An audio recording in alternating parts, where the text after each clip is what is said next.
Hello, hello, hello, hello, hello, hello, my friends. Hello, world. Hello, everyone who's listening. Thank you so much for listening. Thank you for being here. Thank you for being part of the Artist Within podcast. Welcome to the Artist Within podcast. I am your host, Adela Hittel, for season 1, The Road to Resilience. And I would just like to start off by saying that I am so grateful and so thankful for your support and your downloads that you've done to show us that you care about the topics and the messages and the conversations we're having. They're extremely important to me. They're important not only because I have found 1 or 2 ways, potentially 3 ways of navigating this life, and I want to share it with you.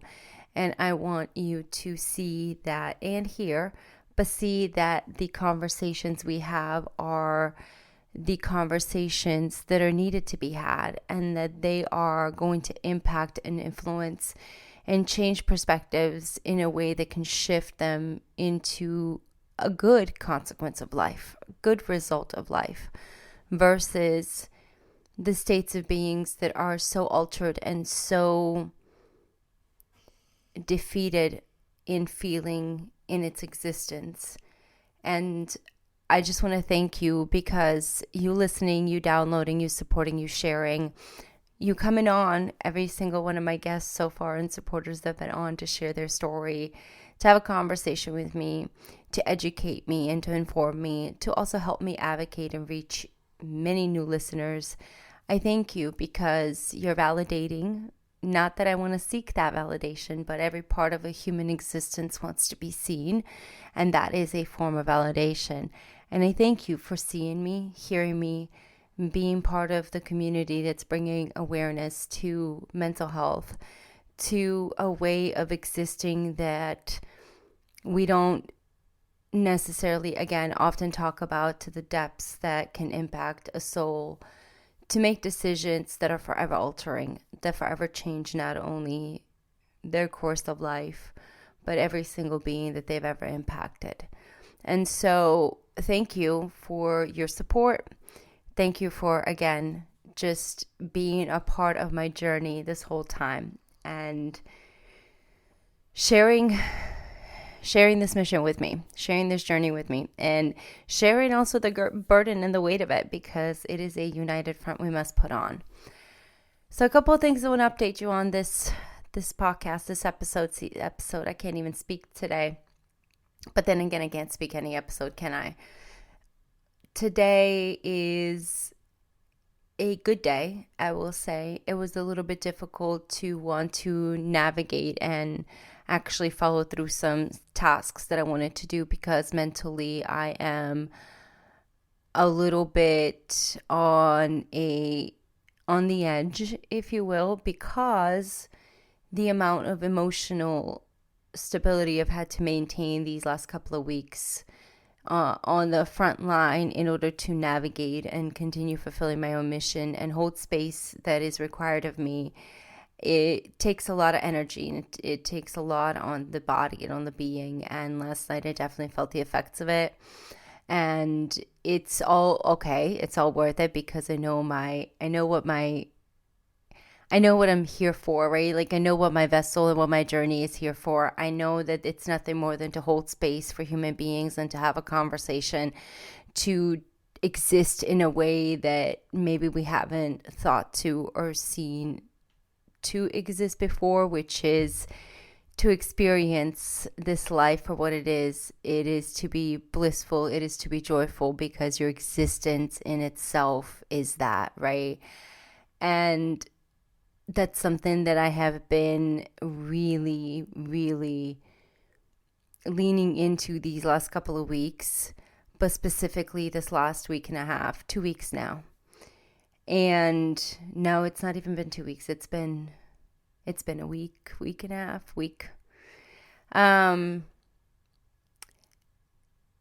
So yeah, 2 weeks. Sorry, my brain's again wanting to make sure that my timing is right. But 2 weeks ago, I lost a friend.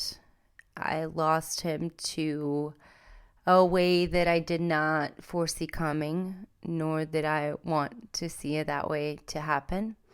He made a decision that his existence, for whatever reason, just needed to rest, and so he is at peace now.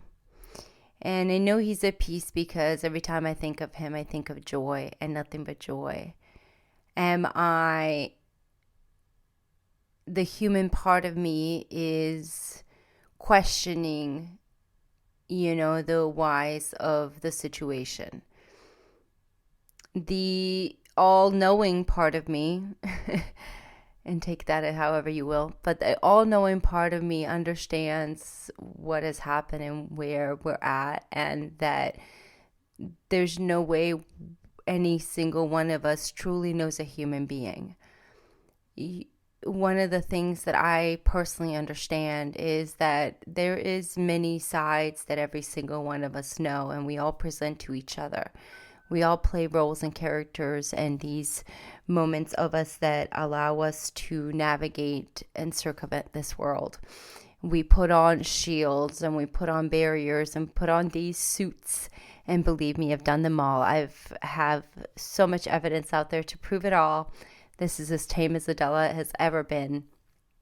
But I did, and we all do. We play these roles, we put on characters and personas, and we are people, multitudes of personalities and stories of what's been told to us and what's been narrated to us, defined to us by our friends, by our families, by our interests and TV and social media, music, whatever information that you're feeding yourself, whatever source of energy that is coming into you, you are essentially that, right? And when you are all of those things that your true self and your true essence is not, it's very hard for the true self to navigate the world. I have a saying, I am from the eighth black hole. We have not discovered the first one. I know they say we found the first one, we're in there, sure, but we haven't really discovered the first one. And I've landed on Earth. I don't know what's going on. I don't understand how anything is navigated. I can't process how people function here or how they communicate or why the behaviors are certain, why people have certain behavioral patterns and others don't, or why there's bad people and why there's not, why we can't all get along. There's so many things in this world that I don't understand. And so many customs and cultures and what's right, what's not, what's appropriate, what's not. And for me, the only thing I know and understand genuinely is that my existence is here to hold space without any word, without any sound anymore. I used to scream at the top of my lungs for people to hear me, for people to validate me, for people to see me. And I really had to learn how to see myself. I had to absolutely learn how to see this existence and this light within me so that it wasn't dependent upon the world. It wasn't forced to exist in a way that it was conforming to something it's not. That doesn't mean I can't be great. That doesn't mean I am not fantastic and skilled and magnificent and talented and can take over the world and do all these fantastic, great things. But at the end of it all, when you consider all things, and one of the things I've been doing is considering all things, is you recognize that nothing matters. None of those things matter. Genuinely, this existence and this moment matter the most. And then the next one, and then the next one, and how you interact with it, how you perceive it, where you go from it. And one of the things this has been a lesson even on its own, is that my capacity to hold on to grief, the fact that I can hold it to the depths that I can for others and help them navigate their moments in the time and space and place, and at the same time can release it for the most part. I'm still working on really releasing it. That's why I go to therapy, massage therapy, and I do a lot of stretching and working out and meditating on my own and taking care of my being because it's necessary, like taking care of your being. And the process I want to share with you of taking care of that being when you are a vessel for people who need you to be, when you are a place where humans can come and give their being to, and you hold it. That's something that I've learned to cherish, but also learn how to guard and have boundaries on whom that space is available for, right? I understand and I believe and I have faith in every human being and their potential.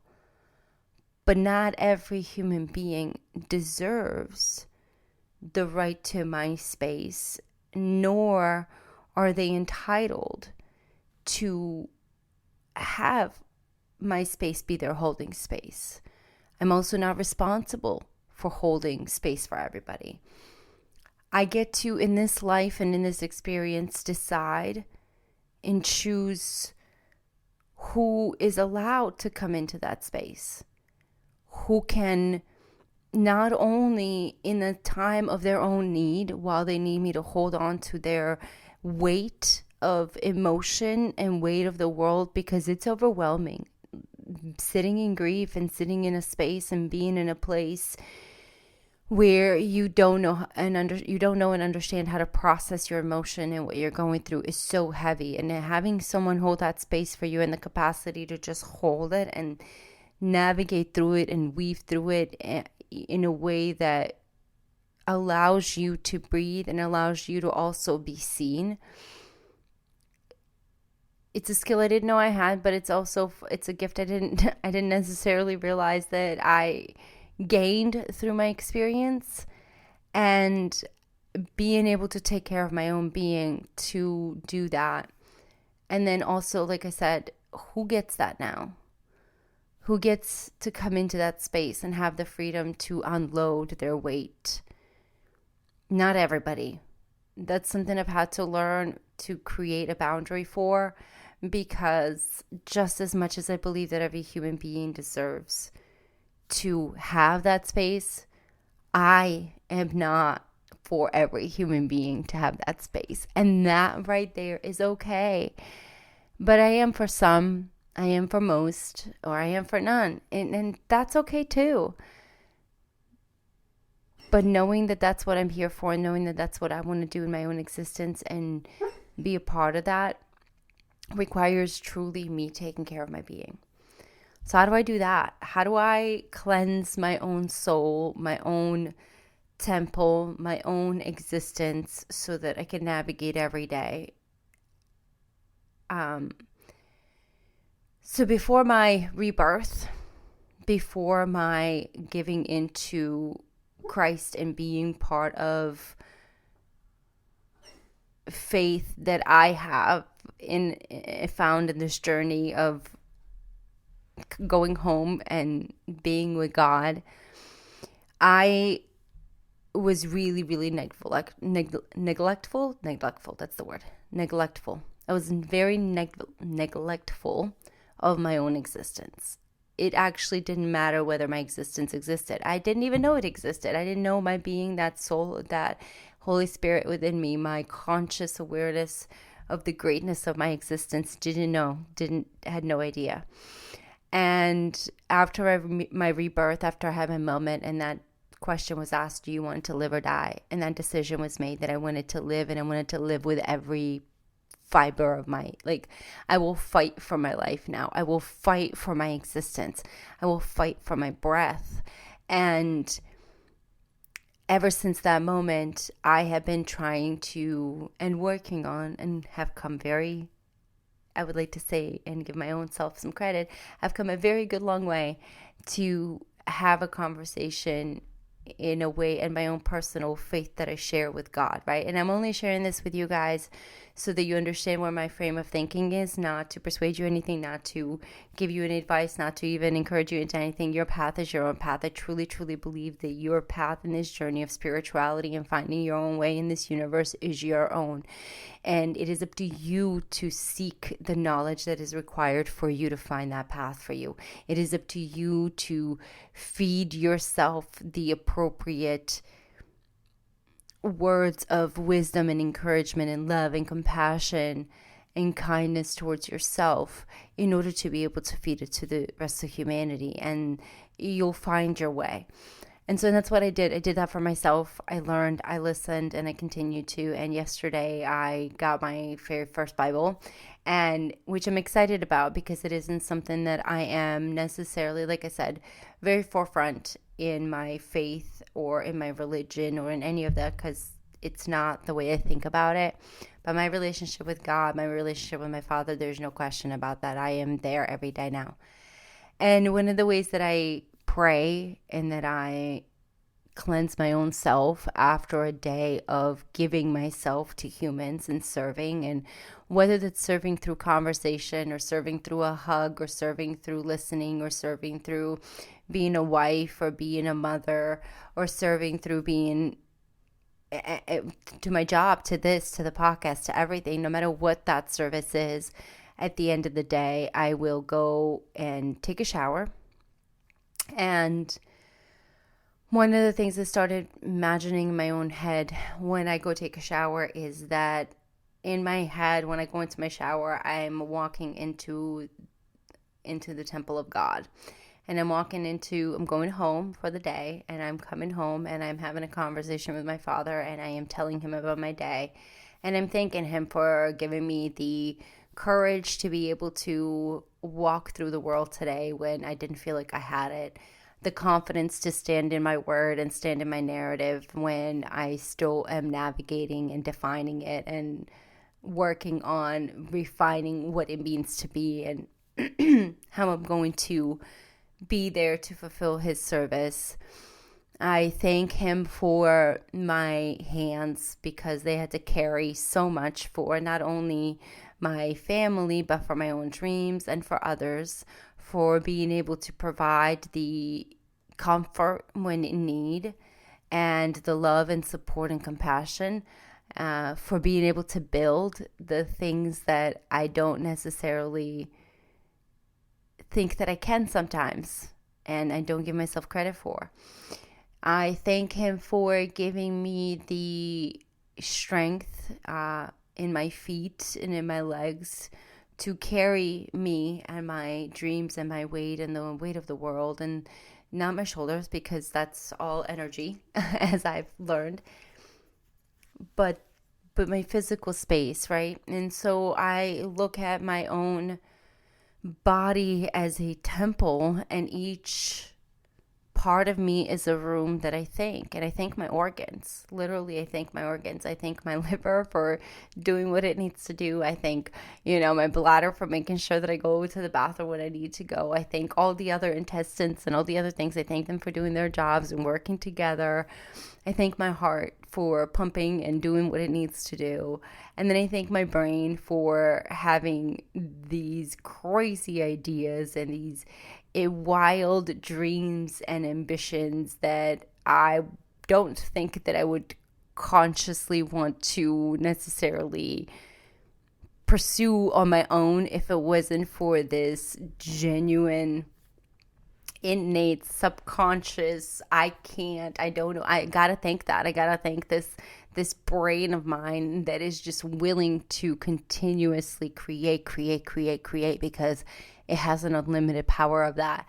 And I'll do that while I'm, washing my hands. As I'm washing my hands, I say thank you. As I'm washing my arms, and every part, I'll say thank you. And then I'll say thank you for my mouth because my mouth has learned how to communicate a lot better. It has become much more of an educational, informational, and advocating voice versus, not to say that I don't have my moments, because I've just got in trouble this weekend, because sometimes I do, where the competitive side in me comes out and I am, don't you dare lose this, you're here, there. And I know we need that. But again, time and place and space and with whom, it's just a game, Adela. It's cool. So there is a lot of that mental process that goes through while I'm in the shower that says thank you for the day. And, I'll come out and I'll do my skincare and I'll polish the temple, if you will, do the moisturizing, do all the care, put on the pajamas and walk through and stretch and say thanks again and lay down and go to bed. And I found that ritual to be so extremely cleansing of my own self, because I am, in a sense, confessing whatever it is that I haven't been able to do and asking for grace and for forgiveness at the same time. And I'm also washing away whatever sins that I did have today, or whatever energies that I did have to carry today. I get to absolutely absolve my own self of it. So it's almost like my own baptism every day that I have. And then if I don't feel good throughout the night and I don't sleep well, and sometimes I'll wake up where I don't, and I had a rough night, and these last 2 weeks have been that way, I'll take my shower in the morning too, and I'll start the day off cleansed. I'll say, you know what? I wasn't very well thorough last night in my conversation with you. There was a few things I didn't get off my chest. And here's a few things and thoughts where I'm at. And I want to thank you for giving me the guidance to get through today, because it doesn't feel like I have it in me. And then when I come out and I, again, take that shower and do my skincare, brush my hair, brush my teeth, put on my eyebrows and my mascara. That's been the two things I've been doing lately, and a little bit of a lipstick, and I dress myself now where I didn't before. And all that takes an hour of my time. It sounds like it's a lot more than it is, but it's literally an hour or less.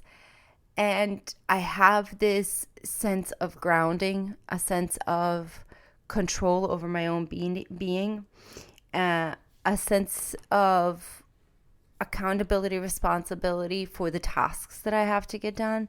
And for a primary example today, I have to record an episode. I do. It's coming up. I pushed off a few things because I've had to navigate and deal with the loss of a friend, and then of course navigate and deal with learning how to be there for human beings and what's appropriate and what's not, and while still being me and honest, while still being a mother, while still taking care of myself, while still being a wife, while still so many while stills, that it becomes extremely hard to navigate so many different aspects of our existence, right? And so I found that is my grounding. And then whether that means I'll go outside and I will, do some yard work or pick up a few things in the house in between, that gives me so much energy. So taking that shower, giving myself that care, giving myself that thank you time, giving myself that moment of gratitude and grace, and truly giving myself that grace of saying, you're only human, Adela. You're not a superhero. Your 10% might think it is, and your 10% might think she can rule the world and she can be all these things and crazy things, and she absolutely can. She is right in her own way. But in the 90% of your existence, you are already perfect the way you are. Your existence is enough that it can be enough. You don't need to search for more and want for more. And everything that I'm doing isn't for any of that validation anymore.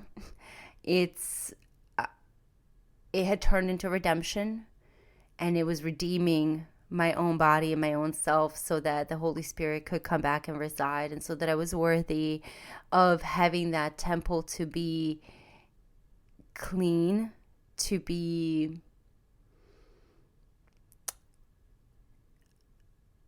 renewed, right? To be refreshed and to be accepted, for this temple for this physical form of my body to be accepted on this plane, so that I can coexist in the spiritual and this physical realm. It's such a huge, it's a mind trip when you get there, and when you're in that existence of knowing that this physical form is so limited in space and time, and then it means nothing on the grand scheme of things, but it means everything in what you're doing in your existence today, and how you approach it, and the amount of joy that your existence, just the existence itself, is bliss in itself. And the fact that we believe the otherwise, the fact that we as human beings do not find our own existence worthy and valuable, and that we're so overwhelmed and overshadowed by the narratives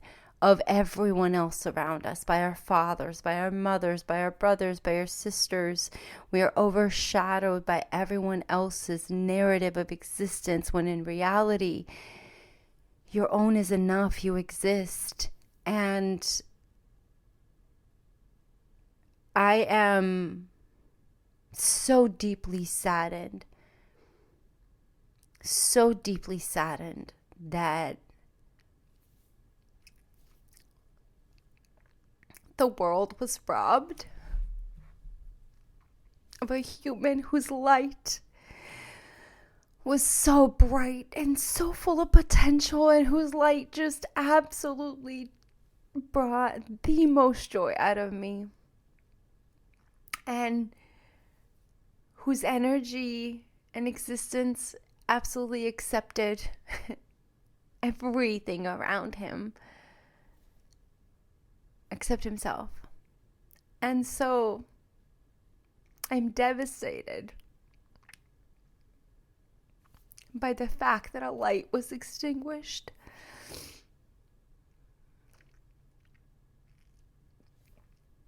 And then at the same time, I'm so grateful for the opportunity that I've had to share in that presence and to share in that existence, and to be a part of a world and a universe, in a plane and a time and a space where just for a brief moment I got to interact. Just for a brief moment we got to cosmically meet and create this friendship and create this partnership and this intertwined, energetic level of existence that I cannot explain, other than you had to be there. And the gifts that were bestowed upon me because of knowing him have been so bittersweet, because I wish that he was here to share in those gifts. He's the reason I have him. But now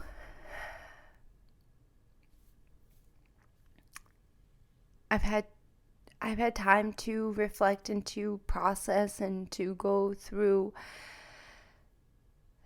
conversations with other humans around me and his friends, and meet new friends, and to hear stories and share narratives of each other, and then again and again to be reminded that no matter what, no matter whom you live with, no matter how you think you know someone, there is no way you know a being. You do not know a being. I don't even know. I don't know if there's ever going to be a time where we will know another human being, because the depths of our own selves that we are discovering are so tremendously big and important. We have no idea who we truly are within ourselves. I mean, on a surface level, we're struggling right now, let alone on the depths of our conscious awareness of this cosmic existence and this depth of emotional experience that we're supposed to be here and connecting and unifying in and collaborating in creation. How can we possibly know another being? And that part also gives me peace, that no matter what, the only thing you can do is do your best. And the only thing you can do is show up for when the human needs you, inspire, encourage, be here. Also seek the conversation. Seek the conversation about your emotion and what you're processing. I absolutely know firsthand how it feels to come in and have conversations and tell professionals, tell family, tell friends, tell everyone you know and people around you that you know, what you're thinking and feeling and how you're processing and be told that's not right, you're wrong, that's not how you should feel, that's not what you should do, that's not how you should think. And instead of actually having the courage of us going in and dwelling into those feelings with the being that's in it, sitting in it with them, accepting them, carrying it for them, being there for them, allowing them to hold them so they can actually understand what it means versus avoiding and running away. We give the opportunity to the being that's going through something the capacity, the trust, the responsibility, the accountability to control themselves, to seek another way out. And it gives the brain the same chemicals that have us feeling in such depths of despair, the same chemicals that can have us feeling such depths of joy. The same part of our brain that processes pain and joy, or same the process pain processes joy. They do same things. Your brain doesn't understand the difference. But when we don't understand and know that our brain doesn't understand the difference, and that feeling is so overwhelming, the feeling is the reality, period. There is no physical plane, there is no mental and emotional, or there's no spiritual. It's just the overwhelming level of an emotion that becomes overbearing. And then when it becomes overbearing, we act out without our own consent. We think things and we do things that we would never consciously think to do or act out upon. And then we're feeling so much shame and so much guilt and so much resentment towards our own self that we don't have any idea how to navigate that. So when you're feeling shame, you're feeling guilt, you're feeling resentment, you're feeling all of these things towards you, my recommendation, my only recommendation, and it is a recommendation, is to give yourself grace for the fact that you even made it through the day to get to there to feel. Feeling is not a bad thing. It is overwhelming and uncomfortable. But feeling is a obstacle, if you will, a superpower, a skill, a gift that you can master in a way that works for you. And that's not master it for the world. Because let me tell you something, I have such a hard time still on the outside. It is hard for me to be on the outside on my emotional level and navigate the world. And no matter how many networking events I go to, no matter how many people I talk to, no matter how many times I do this, it is still difficult for me. It just is. So I've resolved with, I will not master that. But I will master it within my own self and my own being and my own home and my own people that I care about the most and the humans that impact me to the level that I will strive every day to be that consciously aware self, where there will be not a moment, potentially and hopefully, where I am unconscious of my action and my thoughts. I want to be consciously aware of all of it. I want to process it all in a way that is powerful and that is intentional and that changes my own perspective every day, just about existence, and that allows me to live this life in as much joy as possible, despite the causations of any of my circumstances and consequences. So it's been a weird processing week, and it's weirder still, if you will, because I go to text my friend, or I go to call him, or I go to put him in an email, or I go to add him to things, and I am reminded I can't. I've struggled in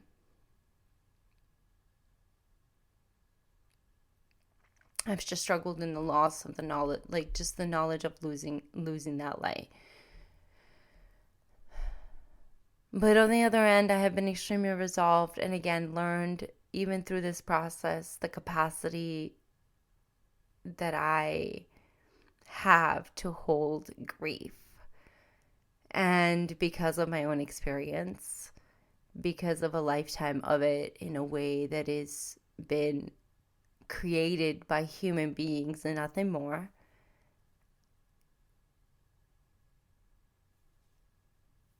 it is what it is. It's another pain created by human beings. And it's another moment of grief, whether intended or not to, whether it is. That is the part and reality of it. And how we navigate that now is the hardest part. And I have made a conscious decision that no matter what, I will navigate the rest of my life that I have here with as much intentional joy as possible, with as much love, as much compassion, as much kindness as I can. That doesn't mean I'm nice about it. Like, let's not get it twisted. Adela's still Adela. But I do believe that even she has grown in her not so nice tactics, right? And the determination that I felt, the ambition that I continue to have is for life, for my life, for your life. I really, really want to encourage you to start washing your face, brushing your teeth, putting your clothes on, brushing your hair, seeing the being that is here in this existence, in this physical form, seeing it for what it is, not what it could be, not what it should be, not what it could have been, would have been, should have been. None of the bins, should have, would have, could have, none of that. But for what it is. And what it is the most exciting part of this whole existence. Because you exist. Your presence on this plane of existence, in this uniform, this cosmic craziness. Because you exist, the world is better. Now, I'm not saying there are not some bad apples in the tree. There are some bad apples, and they create a lot of havoc and a lot of chaos. Those are the ones that Father will deal with. I can't fight those. My job is not to be that fighter for that. We have warriors for that, and they're there to fight that, and we have heroes for that, and we are here to support that. I am not one of them. But what I am here to be is an encouragement to my brothers and sisters, and for you to recognize that, and my fellow human beings to recognize that your uniqueness in this existence, in this world, in this life is so important. Your voice, your perspective, it shifts the world. It influences, it changes.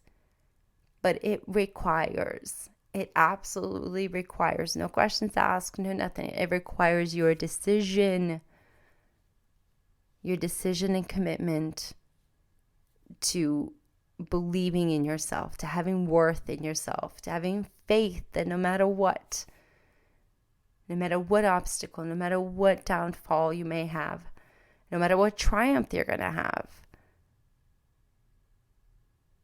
no matter what, it's going to be okay. It's all worth it. It's going to be okay. It is done. It is as is. And again, it doesn't matter what you believe. That's your whole personal journey, but have faith. Have faith that you're worth the fight. Have faith that you're worth the sacrifice. The sacrifice of some of your own being to learn the lesson of joy.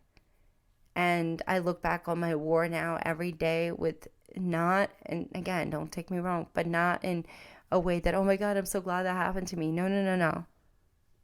I am grateful for the experience of a life that I never want to experience again. I am grateful for the experience of humans that I never want to encounter again. I am grateful for the decisions and for the choices of humans whom I want to model my own self after, whom I look at, who are courageous, who are determined and disciplined, and who are inspiring, and who are selfless, and who serve, who mentor, who guide. So I'm so thankful for the experience that taught me that, because it gives me the opportunity every single day. Every single day is an opportunity for me to do better upon the knowledge of the two things in my life. To look at and reflect upon your own existence. Look and reflect upon your life. Review it. Become a student of your own being. Become your own teacher. You're always going to have something to learn. There's nothing you will ever, you will never learn everything. But since you know that, you can educate. You can become your own teacher. You can become your own scientist and your own somebody who studies themselves and is into your own researcher of your own being. What do I like? What do I not like? How do I want to face these challenges? How do I not like facing these challenges? Well, we're going to do everything in our power not to be in those positions again. But if and then when I am, here is how I will overcome it. Become that for yourself, because no one else can be that for you. No one else can be your bridge. Please don't ever dim your light. And if you ever need a conversation, you ever need to share your story, or just want to share and vent something, please reach out to us. Right there on our website, there's an email, there's our contact information. Reach out to us. We will respond. I will respond. You are worth this existence. You are worth the fight. I don't know if you're good or bad. That is something you have to deal with yourself and your maker. But I do believe that you're worth fighting for. You're worth being a good human being. You're worth impacting others in a way that can bring prosperity and joy and peace to a collective, to a whole. You're worth that because it requires that. So don't ever give up. Thank you for listening to this episode. I really appreciate it. I thank you again for the support, and thank you for having faith in me as well. I will do my best to continue to serve. I will do my best to continue to grow. And I really hope that you do the same for yourself. You're worth it, just like every single human being on this planet is. You are a child of God. You are my brother. You are my sister. And again, no matter what you believe, that's up to you. It's okay. You don't have to accept it. You don't have to, that's totally up to you. My faith, my belief is that, and I love you regardless. And I want you to love yourself regardless. And I want you to share in joy, and I want you to share in your own compassion, and I want you to give yourself grace, because you do deserve the grace. You're only human, and humans are complex and weird, but beautiful, beautiful creatures on this existence. And we're here to connect and inspire and feel. We're here to feel through the process.